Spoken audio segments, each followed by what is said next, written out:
La team, je vais vous montrer deux vidéos. Une vidéo d'Hervé DJ, mais une autre où c'est Soro Guillaume lui-même qui parle. Et moi, je vais faire ici une intervention sur la vidéo de Soro Guillaume. Oui, parce que c'est la partie qui me plaît le plus dans cette vidéo que je vais vous montrer. Soro Guillaume, lors de l'une de ses interventions à Paris, alors qu'il venait de fuir la Côte d'Ivoire et aller en exil en France parce que M. Alassane Ouattara voulait atteindre à sa vie, Soro Guillaume recevait beaucoup de journalistes et déclarait des paroles claires. Je pense que même sur une chaîne de télévision, je pense Afrique Média, il avait tenu les mêmes propos. Soro Guillaume disait que lui, Soro Guillaume, quand il travaillait encore dans le gouvernement, en tant que ministre, dans le gouvernement du président Laurent Gbagbo, il se permettait souvent, après les jours de travail, de partir et d'attaquer la gouvernance du président Laurent Gbagbo. Je ne sais pas si vous comprenez. Il est le ministre de Gbagbo, mais quand il rentre au nord le week-end, il va attaquer la gouvernance du président Laurent Gbagbo. Et quand il revenait, souvent il se disait, comment Gbagbo va me regarder? Comment il va me traiter? Ne va-t-il pas demander qu'on m'arrête et qu'on me jette en prison? Qu'est-ce qui va se passer pour moi? C'était la question de Soro. Mais Soro, à sa grande surprise, quand il rencontrait Gbagbo, Gbagbo demandait comment tu vas? Tu vas bien? Ça s'est bien passé ton week-end? Et tout était mis à la rigolade.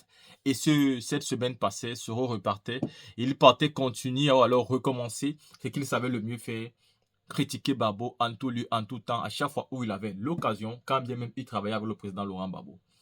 Mais la question de Soro est que, est-ce que cela peut se passer aujourd'hui? Est-ce qu'un ministre peut critiquer Ouattara aujourd'hui et repartir au travail lundi?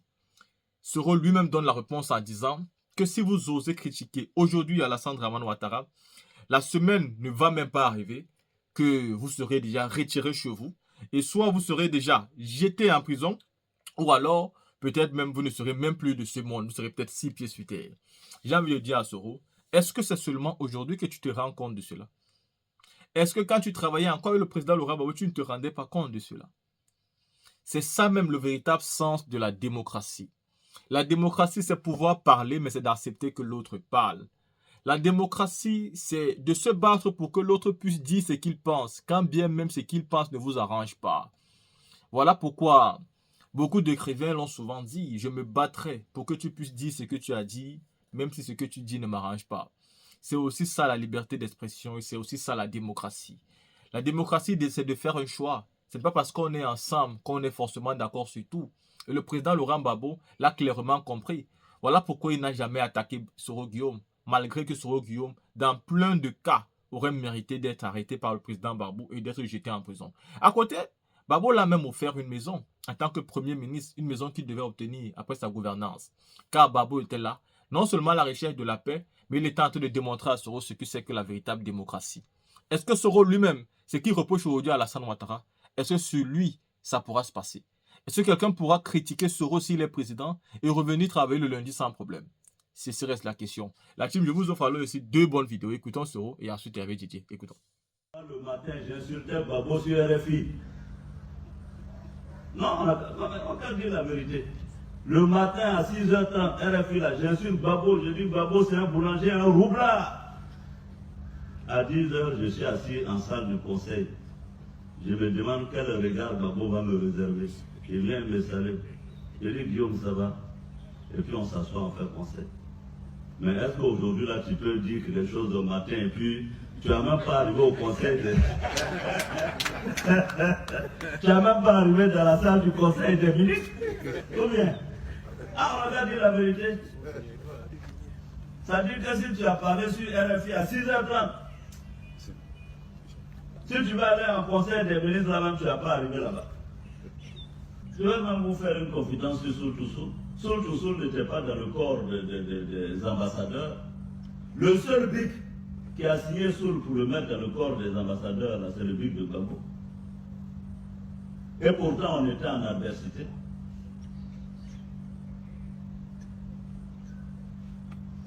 Je ne dis pas ça parce que j'aime Gbagbo ou que je n'aime pas Gbagbo. Méité Sendoula, qui était le grand patron du Patriote, le seul but qu'il a nommé là, c'était sous Le deuxième BIC qu'il a renvoyé là, c'est qui? Après tout le travail qu'il a fait aux patriotes là. Parce qu'il y a deux BIC. Il y a un BIC, ça te nomme. L'autre BIC, ça te renvoie. Le BIC qu'il a renvoyé là, c'est qui a tenu le BIC? Mais Mérité Sendou là, est-ce que c'est un métier? Hein? Vous dire qu'on a qu'à garder le pouvoir au nord, mais si c'est le pouvoir du nord lui-même qui renvoie tous les fils du nord et qui met tous les fils du nord en prison, hein, on va dire quoi? Au moins si c'est les autres qui nous mettaient en prison ou qui nous renvoyaient, on a dit les bêtés sont comme nous, ils veulent nous tuer. Les bêtés ont fait ça sur nous. Mais qui nous a fait ça? C'est notre propre pouvoir du nord qui nous a renvoyés, qui nous a mis en prison, ou bien? Et puis vous allez venir nous blaguer encore. Premier blaguement là, c'était blaguement. Mais deuxième là, on ne peut pas accepter.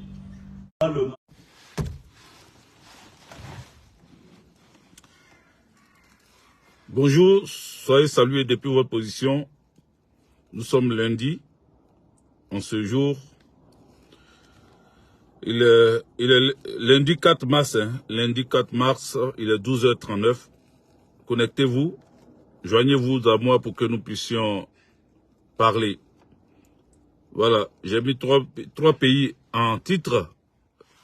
Le Burkina Faso, le Mali et la Côte d'Ivoire. 3 pays en titre.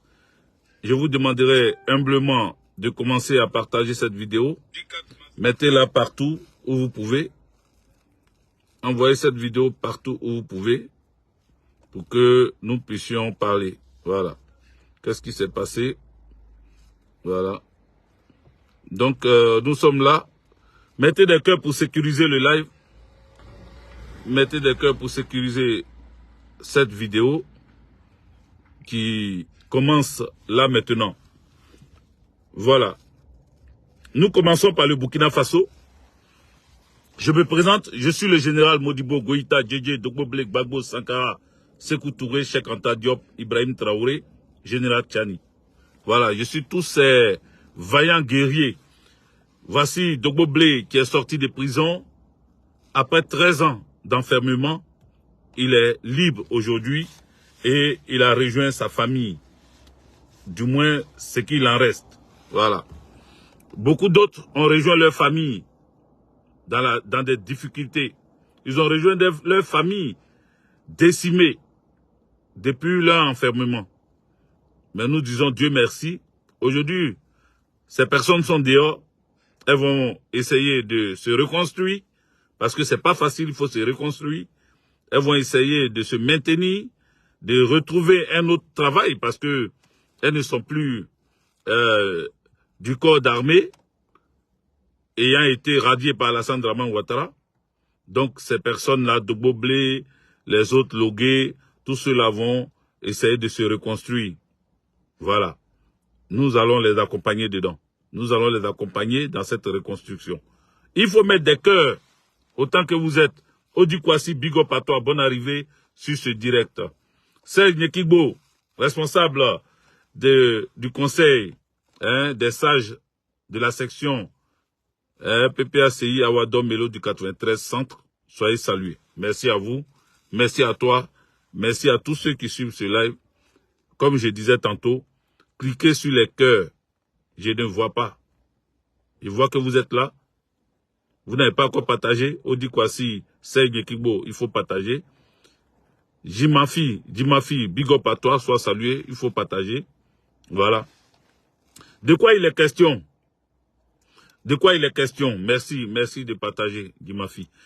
Il est question, dans un premier temps, de parler du Burkina Faso. Alors, le Burkina Faso a marqué un coup. Mais ce coup que le Burkina Faso marque, ce coup nous interpelle, ça nous donne envie de commencer à nous poser des questions. Le Burkina Faso a dernièrement détruit des cargaisons d'œufs. Des cargaisons d'œufs. Ils ont fait rentrer frauduleusement des œufs au Burkina Faso, mais ces œufs-là sont des œufs qui sont rempli de choses illicites, des choses qui pourront créer des maladies au Burkinabé. Donc, ces œufs-là ont été écartés de la consommation des Burkinabés.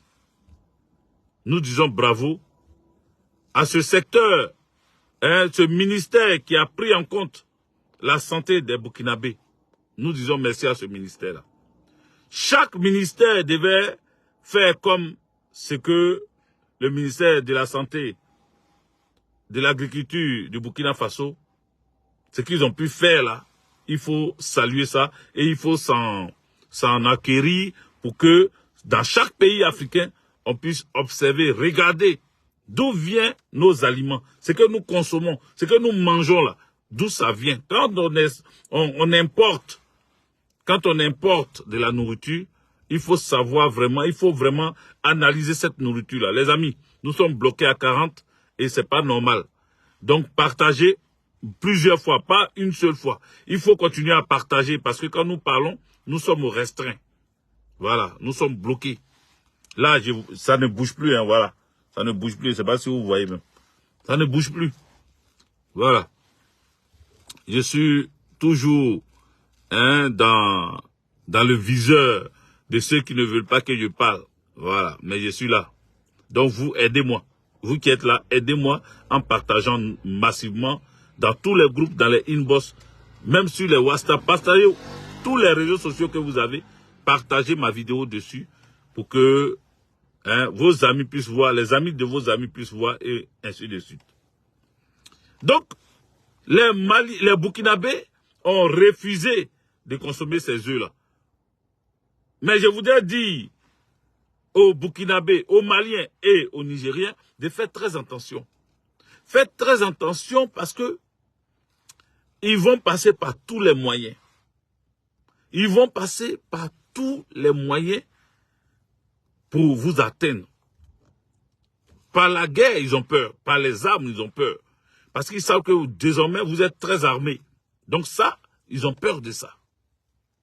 Peuple burkinabé, ils ont peur de votre puissance de feu. Parce qu'ils savent désormais que s'ils s'attaquent militairement au Burkina Faso, ils auront le Mali, ils auront le Niger. Donc ils ont peur. Ils préfèrent passer maintenant dans des produits alimentaires afin de gangréner de maladies des familles burkinabées. Pour qu'il y ait des épidémies à ne point finir, pour qu'il y ait de cancer dans le corps des Burkinabés, ils amènent aussi des vaccins. Vos médecins ou vos ministères de la Santé peut-être se disent, ce ministère se dit, ah, on va soigner, on va vacciner les Burkinabés. Mais avant d'utiliser, quel que soit le vaccin que vous voulez utiliser, remarquez bien ce vaccin-là. Analysez bien ce vaccin. Vous-même, donnez à vos chercheurs pour que eux-là se concentrent sur ce vaccin. Tout ce qu'ils vont vous amener au Burkina Faso, que ce soit nourriture, que ce soit matériel, que ce soit quoi que ce soit, vaccin ou produit médical, il faut regarder, il faut vérifier, il faut analyser. Donc vous avez bien fait d'écraser ces œufs-là. Vous avez bien fait de ne pas accepter que ces œufs-là soient consommés par le citoyen burkinabé. Je vous salue. Je salue la vigilance de Ibrahim Traoré. Merci d'être très vigilant pour la sécurité de ta population. Je voudrais aussi profiter pour saluer la bravoure des VDP, des forces de défense et de sécurité et des Dozo au Burkina Faso, qui se battent corps et âme pour redonner au Burkina Faso sa dignité. J'ai vu que vous avez pris, comment ils appellent ce coin-là? Ils ont pris une localité qui était en temps occupée par les terreaux. C'était occupé par les terreaux et les populations ne savaient pas à quel sens se vouer. Les forces de défense et de sécurité, accompagnées par les VDP et les Dozo, ont réussi à reprendre cette ville.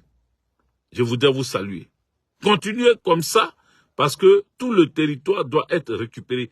Toutes les parcelles, tous les ruelles, pistes les campements, les hameaux, tout ce qui appartient au territoire burkinabé doit être récupéré par les forces de défense et de sécurité. Les Burkinabés doivent être libres d'aller partout où ils veulent. Partout. Partout où ils veulent. Personne ne doit les empêcher. Personne ne doit les empêcher. Personne. Donc, chers amis, il faut signaler les marabouts qui mettent des trucs là, ou les gens qui écrivent n'importe quoi sur mon direct là. Il faut signaler ça. Vous comprenez? C'est de cela qu'il s'agit. Je ne vois pas les commentaires, les amis. Je ne vois pas les cœurs. Je ne vois pas tout ça. Il faut mettre. Je ne vois pas les cœurs. Voilà. Je ne vois pas les cœurs. Je ne sais pas si c'est moi. Voilà. Vous êtes... Il faut partager. Continuer de partager. Hein? Zerbo, Magui, Yakuba, merci d'avoir partagé. Vakasseni, Soumaro, merci. Mais il faut partager. Soit salué, mais il faut partager. Donc, vous voyez... Ce que le Burkina Faso est en train de faire, c'est de redonner la dignité au peuple burkinabé. Et ça, c'est à saluer et c'est à encourager. Il faut continuer comme ça. Parce que les gens vous voient, ils vous guettent. Ils ont l'œil sur vous. Ils veulent vous détruire. Ils veulent vous faire tomber. Et ils passent par tous les moyens. Ils passent par tous les moyens. Donc, je voudrais saluer Ibrahim Traoré, le capitaine Ibrahim Traoré, qui est très vigilant et qui continue d'avoir encore des territoires, de récupérer des terres des peuples burkinabés. Il est important de saluer ça. Je ne vais pas être long dessus, donc je voudrais vous saluer sur ça. Mali. Mali, qu'est-ce qui se passe au Mali? La frontière du Mali avec l'Algérie, cette frontière est dans le viseur, est dans l'observation et on constate des faits. Et certains Maliens s'interrogent sur ce qui se passe l'autre côté de la frontière entre le Mali et l'Algérie. Une fois, des gens qui étaient repoussés, ou du moins des gens qui ont été interdits de mettre leur bouche dans le combat malien pour récupérer tout le territoire malien, ces gens sont allés se retrouver en Algérie. Et le Mali n'était pas content. Il y a eu des retraits d'ambassadeurs. Il y a eu des discussions franches. Il y a eu des paroles dures pour que chacun puisse comprendre de quoi il s'agit. Pendant qu'on est en train de lutter pour ça, pendant que le Mali est en train de redresser son pays, est en train de chasser les terreaux pour récupérer tout le territoire national, voici que il y a des mouvements de l'autre côté de la frontière. L'Algérie est en exercice. Les militaires sont en train de se former. Et les Maliens se posent la question, est-ce pour chasser les terreaux au niveau de l'Algérie et au niveau des frontières, ou bien ils se préparent pour attaquer le Mali? Voici les questions que les Maliens se posent. Ce sont des questions légitimes. Mais nous disons que l'Algérie n'a pas intérêt à attaquer le Mali, et vice-versa, le Mali non plus. Quand il y a des incompréhensions, quand les Maliens constatent que sur leur territoire, il y a des choses qui se passent dans la zone des trois frontières, quand ils constatent que il y a des terreaux qui ont fui Kidal et qui sont rentrés là-bas en Algérie, et jusqu'à présent, aucun communiqué, rien n'est démontré que ces terreaux ont été anéantis en Algérie, à un moment donné, les Maliens se posent des questions. C'est pour cela qu'il dit que ces questionnements sont légitimes. Ces questionnements sont légitimes. Donc nous appelons le gouvernement algérien, ce gouvernement algérien, à mettre tout en œuvre pour que les terreaux ne rentrent plus au Mali, pour que les terreaux ne se réfugient plus en Algérie, pour que les terreaux soient, comme on appelle, anéantis, pour qu'ils soient débusqués jusqu'à leur dernier retranchement. Il faut les rattraper là où ils se cachent. Il faut aller les chercher là où ils se réfugient, là où ils se nourrissent, là où ils s'habillent, là où ils s'équipent pour les mettre hors d'état de nuit. Voici les recommandations du peuple maliens, mais du peuple africain, des peuples africains, pardon, des peuples africains. Nous exigeons que l'Algérie se batte pour remettre de l'ordre dans ses frontières et que tous ceux qui ont fui Kidal, qui sont allés se réfugier là-bas, soient démasqués, soient débusqués et qu'on n'entende plus jamais parler d'eux. C'est de cela qu'il s'agit. Donc tout votre entraînement que vous faites là, sachez que ce n'est pas pour que peuple africain, nous puissions nous entretuer. Vous faites votre formation, c'est sur votre territoire, vous vous entraînez à d'éventuelles attaques ou je ne sais quoi, mais que ça reste dans ce sens-là. Que ça ne soit pas en vue d'envahir le Mali. Parce que la riposte, ça ne sera pas du jeu. Je souhaite que, entre peuples africains, cela n'arrive pas. Tu es algérien, on est malien, ou tu es malien.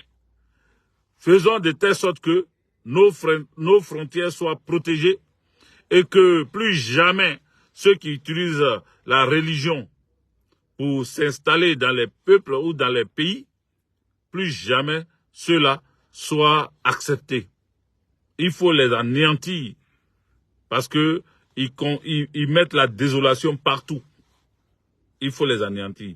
Il faut refuser leur hébergement. Il faut refuser leur alimentation. Il faut refuser leur équipement.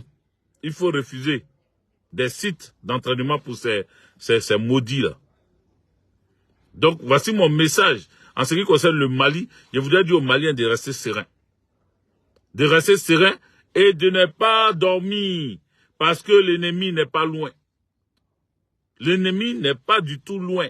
Le Mali est toujours dans le viseur de ces voyous, de ces bandits, parce qu'ils veulent récupérer cette terre, afin d'y faire ce qu'ils veulent. Voilà mon message en ce qui concerne le Mali. Voilà mon message. Comme je suis actuellement, comme j'ai dit, pris par ces voyous qui veulent plus que je fasse des vidéos, je passe sur le Mali et j'attaque mon troisième point, la Côte d'Ivoire. La Côte d'Ivoire est actuellement sur tension. Sur tension parce que il y a beaucoup de choses qui se passent dans notre pays. Nous avons joué la CAN. Pendant que les Ivoiriens étaient en joie, pendant que les Ivoiriens manifestaient leur joie, des maisons, des domiciles, des écoles, des mosquées, des églises ont été cassées, détruites. Aujourd'hui, nous constatons que pendant que les populations sont en train de pleurer, pendant que nos enfants pleurent parce qu'ils ne pourront pas aller à l'école, parce qu'ils ne pourront pas avoir un lieu pour dormir ou pour étudier, Children of Africa, Madame Dominique Nouvian-Ouattara, organise un dîner gala où elle invite des personnalités culturelles, sportives et des personnalités politiques à son gala pour récolter, selon elle, des fonds. Des fonds afin de créer, comment on appelle, une cellule de cardiologie, je ne sais pas comment ils appellent ça dans leur thème médical là, au niveau de la structure médicale mère-enfant. Je voudrais dire ici et maintenant, vous savez, cet hôpital-là est là. Et pendant que les Africains, les Ivoiriens meurent, n'ont plus de lieu pour dormir, ils sont en train de chercher de l'argent, non pas pour s'occuper de tous les hôpitaux en Côte d'Ivoire, parce que son soi-disant mari est chef de l'État. Il est président de la Côte d'Ivoire, chef de l'État, président de la République de Côte d'Ivoire. Ils n'ont aucune politique sanitaire, aucune politique de santé. Je vais dire ça comme ça. Aucune politique de santé. Les hôpitaux sont dégradés. Il y a des zones de milliers d'habitants où il n'y a même pas un chercheur. Il n'y a même pas de médecins. Il n'y a même pas de matériel d'hospitalisation. Il y a des villes, des villages qui manquent d'équipement. Elle, pour son hôpital privé là, elle appelle le monde entier pour venir cotiser pour ça. Mais pourquoi ne pas appeler le monde entier pour cotiser, pour arranger, ou même ne pas chercher à appeler le monde entier? Parce que la Côte d'Ivoire regorge des ressources. Nous avons de l'argent en Côte d'Ivoire. Nous avons des richesses en Côte d'Ivoire. Pourquoi on n'utilise pas ça pour redorer l'image des hôpitaux? Pourquoi on n'utilise pas ça pour s'occuper des écoles en Côte d'Ivoire, des hôpitaux en Côte d'Ivoire? Quand tu vas fouiller les pompiers, les zones où se trouvent les pompiers, ceux qui doivent courir pour secourir des gens, c'est limité. Pour un pays comme la Côte d'Ivoire avec 30 millions d'habitants, c'est trop peu. Quand il y a les casernes de pompiers, c'est pas beaucoup. Ils ne pensent pas à ça. Mais ils passent leur temps à raconter des histoires, à venir faire des dîners galas, danser entre amis, entre copains, entre frustrés ou entre, comment on peut les appeler, entre francs-maçons.